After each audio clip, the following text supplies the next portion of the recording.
দক্ষিণ এশিয়ার প্রসাধনী শিল্প বা কে বিউটি বর্তমানে বৈশ্বিক অর্থনৈতিক শক্তিতে পরিণত হয়েছে। শামুকের নির্যাস অর্থাৎ স্নেল মিউসিন থেকে শুরু করে চাল ধোয়া পানি, দক্ষিণ কোরিয়ার এই উদ্ভাবনগুলো বিশ্বজুড়ে লাখো মানুষের নিত্যদিনের স্কিন কেয়ার রুটিনের অংশ। 2025 সালের প্রথমার্ধের পরিসংখ্যান অনুযায়ী দক্ষিণ কোরিয়ার প্রসাধনী রফতানি গত বছরের তুলনায় 15% বৃদ্ধি পেয়ে $5.5 বিলিয়ন দাঁড়িয়েছে। এ অভাবনীয় প্রবৃদ্ধির ফলে ফ্রান্সকে পেছনে ফেলে দেশটি এখন বিশ্বের দ্বিতীয় বৃহত্তম প্রসাধনী রফতানিকারক দেশ, যার সামনে রয়েছে কেবল যুক্তরাষ্ট্র। বিশ্লেষকরা বলছেন, বিশ্বব্যাপী কে পপ ও কে ড্রামার মতো কোরিয়ান সংস্কৃতির জনপ্রিয়তা এ প্রসাধনী শিল্পের পথ প্রশস্ত করেছে। 2024 সালে কোরিয়ার অভ্যন্তরীণ বাজারের মূল্য ছিল প্রায় $13 বিলিয়ন, যা 2025 সালে নতুন রেকর্ড স্পর্শ করবে বলে ধারণা করা হচ্ছে। কে বিউটির এই সাফল্যের মূলে রয়েছে তাদের অবিশ্বাস্য উৎপাদন গতি। যেখানে পশ্চিমা বিশ্বের বড় ব্র্যান্ডগুলো একটি পণ্য বাজারজাত করতে 1 থেকে 3 বছর সময় নেয়, সেখানে কোরিয়ান ব্র্যান্ডগুলো মাত্র 6 মাসের মধ্যে গবেষণাগার থেকে পণ্যটি খুচরা বিক্রেতার হাতে পৌঁছে দিতে সক্ষম। দক্ষিণ কোরিয়ার প্রায় 30,000 বিউটি ব্র্যান্ড একটি শক্তিশালী শিল্প ব্যবস্থার উপর ভিত্তি করে পরিচালিত হয়। কসম্যাক্সের মতো বড় উৎপাদনকারী প্রতিষ্ঠানগুলো বিশ্বের 4,500-এরও বেশি ব্র্যান্ডের জন্য উন্নত ফর্মুলা ও পণ্য সরবরাহ করছে।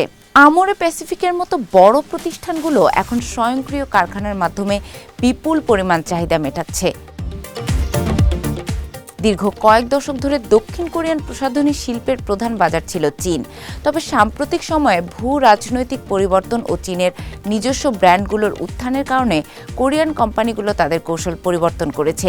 আমোরে প্যাসিফিকের প্রধান নির্বাহী কিম সেউং হোয়ান জানান, গত বছর তাদের উত্তর আমেরিকার ব্যবসা প্রথমবারের মতো চীনের ব্যবসাকে ছাড়িয়ে গেছে। এখন তাদের মূল লক্ষ্য জাপান, ইউরোপ ও ভারতের মতো উদীয়মান বাজারগুলো। তবে মার্কিন যুক্তরাষ্ট্রে ট্রাম্প প্রশাসনের আরোপিত 15% আমদানি শুল্ক এই রপ্তানি অগ্রযাত্রার কিছুটা চ্যালেঞ্জ তৈরি করতে পারে বলে আশঙ্কা করা হচ্ছে। কে বিউটির এই জয় জয়কারের পেছনে সামাজিক যোগাযোগ মাধ্যম, বিশেষ করে টিকটক ও ইনস্টাগ্রামের ভূমিকা অপরিসীম। গ্লাস স্কিন বা কাচের মতো স্বচ্ছ ত্বকের মোহ তরুণ প্রজন্মের মধ্যে ব্যাপক উন্মাদনা সৃষ্টি করেছে। তবে এ ঝোঁকের নেতিবাচক দিক নিয়েও সরব হচ্ছেন বিশেষজ্ঞরা।